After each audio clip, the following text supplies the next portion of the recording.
रहा हूं लोग नाम नहीं ले रहे हैं साहब। बोलो ना नासिर जुनैद, क्या लग रहा है इसको? साफ तौर पे मुसलमान नाम लेने से बचते हैं। अल्पसंख्यक सिर्फ इसलिए जेल में है, और माफी के साथ कहता हूं कि वो मुसलमान। 5 व्यक्ति के घर में एक व्यक्ति मुसलमान है। ये आग ऐसी है जिसके लिए कोई अग्निशामक यंत्र काम नहीं। अब बैठ करके कब्रिस्तान में बैठ करके कहेंगे कि ये क्या किया। जो डर भाजपा फैलाना चाहती थी, आपने उस डर को अंगीकार कर इस मुल्क की जो तामीर थी हम उसको खो चुके। एक जुनैद के साथ एक पंकज को जोड़ना पड़े। अरे पंकज के लिए भी बोलो, जुनैद के लिए। ये इस दौर का दर्द है, ये हम सब का है। एक एक गुनहगार को सजा देना कानून के राज में आवश्यक है। जहर फैला दिया गया, इस जहर की काट नहीं होगी ना, ये नूह मेवात तक नहीं रुकेगा। ये जहर आपको, हमको, एक एक परिवार को ले जाएगा। हमदर्द हमदर्दों से बात करता है और वो दर्द बार बार बयां होता है और हमारे ही बीच रहता है। मैं इससे पहले की 2-4 बातें कहूँ। नरगिस जी को पहले भी सुना है, खालिद से तो मैं पहले भी मिला था, आपसे नहीं मिला था। और आपसे जिस हालात में ये दूसरी मुलाकात है, और दोनों ही बार जब आपने छोटी छोटी चीज़ें जो युगन भाई कह रहे थे कि आम लगेंगी आपको, कि रात को कोई घर पे नॉक नहीं कर रहा है, जो वक्त खालिद के आने का हुआ करता होगा आमतौर पर शाम को, या ईद बकरीद हो, या कोई पर्व त्योहार हो, या बच्चों की सालगिरह वगैरह हो, तो ये दर्द नरगिस आपका भी है और तमाम उन खालिदों का है जो इसी हालात में जेल में है। तो खालिद मेरे लिए प्रतीक भी है। वो प्रतीक है उन तमाम युवाओं के लिए, छात्रों के लिए, जो सिर्फ इसलिए जेल में है, और माफी के साथ कहता हूं कि वो मुसलमान है। बड़ा मुश्किल है ये कहना। सलमान साहब, मैं हाल में सदन में चर्चा हो रही थी, मैंने एक एक करके नाम लिए थे, ये सारे नाम, और ये नाम लेना जरूरी था, पार्लियामेंट के रिकॉर्ड में जाना जरूरी था। हम आज हार जाएं, लेकिन जब कभी कोई रिसर्च आज से 100 साल बाद करेगा तो ये तो समझेगा कि हिंदुस्तान में उस वक्त की हुकूमत में कम से कम चंद लोग इन चीजों पर अपना पक्ष रखते थे। हमें अब वर्तमान से ज्यादा आने वाले इतिहास की भी चिंता है। जिस देश में बुलडोजर सेलिब्रेट किया जाए, और माफी के साथ कहता हूं सलमान साहब, आपने कहा कि हम सबको इकट्ठा होना। बीजेपी के खिलाफ पॉलिटिक्स के लिए अगर बीजेपी के फोटोकॉपी, हेजी फोटोकॉपी बनेंगे तो मुश्किल होगी। फिर क्यों हटे बीजेपी, बरकरार रहे वो उसी तेवर के साथ। हम बीजेपी को हटा करके, मोदी जी को हटा करके एक दूसरे मोदी तो नहीं लाएंगे ना।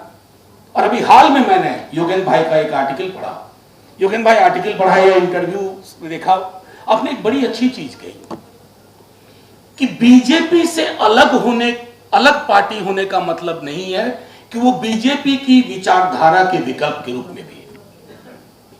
आज हम सब दिल्ली में हुई गिरफ्तारी के विरोध में हैं। हमें लगता है कि सीबीआई आनुषंगिक संगठन की तरह व्यवहार कर रही है, लेकिन हम दिल्ली दंगों के दौरान के भी सच को आज याद रखें। यह नहीं हो सकता है ना कि इन वक्त पे आप चुप्पी ले लें। वो वक्त होता है एग्जामिनेशन का। अगर तराजू पे तौल के इलेक्ट्रल डेमोक्रेसी की बिसात पे आप सारे निर्णय लेंगे तो दुनिया का इतिहास गवाह है कि इलेक्ट्रल डेमोक्रेसी ने जो निर्णय लिए वो उस मुल्क के लिए 50 साल बाद अच्छे साबित नहीं हुए, 30 साल बाद अच्छे साबित नहीं हुए। ये तय तो करना होगा हमें। अक्सर मैं देखता हूं लोग साफ तौर पे मुसलमान नाम लेने से बचते हैं, अल्पसंख्यक उस कैटेगरी का ज्यादा इस्तेमाल करते हैं। खुल के बोलिए, खुल के बोलिए। अब लाग लपेट के साथ बोलने का टाइम नहीं रहा। खुल के अगर आप नहीं बोलेंगे, तकरीबन 20% की आबादी है, यानी कि 5 व्यक्ति के घर में एक व्यक्ति मुसलमान है। अगर मैं इसको थोड़ा अंकगणित में समझाऊं तो 5 बच्चे में से अगर एक बच्चे के लिए, उसके दर्द के लिए आप नहीं सोच रहे हैं, नहीं देख रहे हैं, आप तो घर में खुद आग लगा रहे हैं। और ये आग ऐसी है जिसके लिए कोई अग्निशामक यंत्र काम नहीं आता। फिर हम सब बैठ करके कब्रिस्तान में बैठ करके कहेंगे कि ये क्या किया हमने अपने साथ। अपने देश के साथ। तो एक तो मुझको लगता है कि पॉलिटिकल पार्टीज को, सारी पॉलिटिकल पार्टीज को, सब अभी भरतपुर में हुआ, मैं देख रहा हूं लोग नाम नहीं ले रहे हैं। साहब बोलो ना, नासिर जुनैद, क्या लग रहा है इसको बोलने में? कोई फर्क नहीं पड़ेगा अगर आप ये समझते हैं कि इन मामलों में चुप्पी रख करके और एक सॉफ्ट वर्जन ऑफ हिंदुत्व, वो सर काम नहीं करेगा। जब ओरिजिनल रहेगा तो फेक और फोटोकॉपी किसी को नहीं चाहिए। फोटोकॉपी क्यों बनना है? एक और इलेक्शन हार जाएंगे, यही होगा ना, 3 इलेक्शन लगातार हार जाएंगे, कम से कम देश तो नहीं हारेंगे ना। ये तो लगेगा ना कि 40, 42, 45% लोग अभी भी उस राजनीति के साथ नहीं है, खुल करके बोल रहे हैं। वो मादा, वो मिजाज मुझको लगता है तैयार करना होगा। और ये जो अक्सर नफा नुकसान वाली चीजों के कारण, बहुत शाम की डिबेट क्यों जाना जरूरी है, मेरी पार्टी ने लगभग छोड़ दिया। क्यों जाएं उस डिबेट में जिसमें, जैसा कि आपने कहा, क्या कीजिए, सब कुछ पहले से तय है। और मैं तो अपने कई सारे मेरे मित्र हैं एंकर, उनसे उनकी शिकायत क्या करना?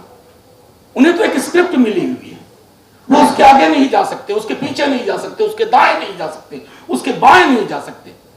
लेकिन हम आप कुछ फैसले ले सकते हैं, और वो फैसले हम नहीं ले रहे हैं। हम वो फैसले इसलिए भी नहीं ले रहे हैं कि जो डर भाजपा फैलाना चाहती थी, आपने उस डर को अंगीकार कर लिया। कई पॉलिटिकल पार्टीज ने अंगीकार कर लिया, कई पॉलिटिकल पार्टीज ने दूसरे तरीके अख्तियार कर लिए। बाहैसियत हम सब सिर्फ पॉलिटिकल पार्टी के नुमाइंदे नहीं है।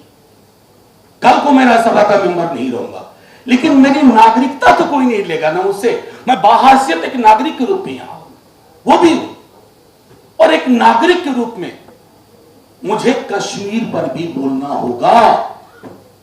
एक नागरिक के रूप में मुझे दलितों पर बोलना होगा, क्योंकि शेक्सपियर का कहना, वो जो है ना, अभी आ जाए वो इंडिया में, कहते थे ना कि there is nothing in name, please come here, we have everything in name and something more in surname.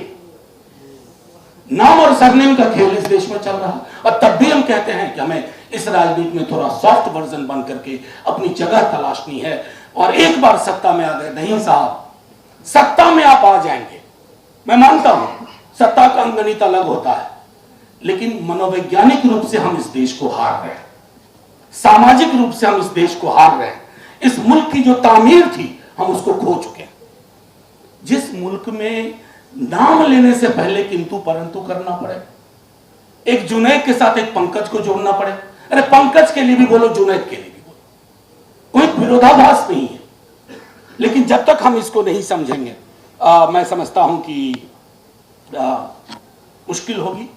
मैं अक्सर इन मौकों पे साथियों आपके साथ रहा हूं, मेरी पूरी पार्टी भी, we watch for it, but we must remember, I see more or less similar faces in every meeting.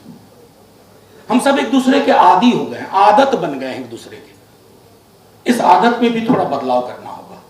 हालांकि आज थोड़ा बदलाव है, सुना पर कुछ 1-2 IB के भी हमारे साथी आए हुए हैं, और उनसे भी आग्रह है कि आप गौर से सुने कि क्या है। यहां आइन की बात हो रही है, संविधान की बात हो रही है, क्योंकि यह मुल्क किसी पॉलिटिकल पार्टी की कस्टडी में हमेशा के लिए नहीं है।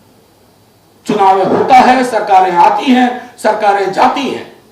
अमृतकाल इस देश के लिए हो सकता है, किसी पॉलिटिकल पार्टी के लिए अमृत हमेशा के लिए नहीं है। हमने बड़े बड़े पॉलिटिकल पार्टीज और बड़े बड़े लीडरान देखे हैं जो कहां दफन हो गए, आज कोई नाम लेवा नहीं है। तो इस हकीकत को स्वीकार करते हुए हम कानूनी लड़ाई के लिए, हमारे पास ऐसे लोग हैं, सलमान भाई हैं।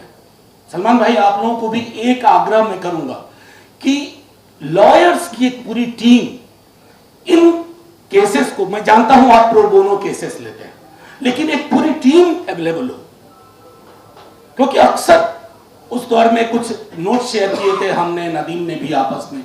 मेरे पार्टी का एक लड़का मीरान हैदर है, वो मेरे साथ दिल्ली राइट के टाइम में रिलीफ के काम में या कोरोना के वक्त में रिलीफ के काम के लिए मैं डिपेंडेंट रहता था उससे, वो जेल में है।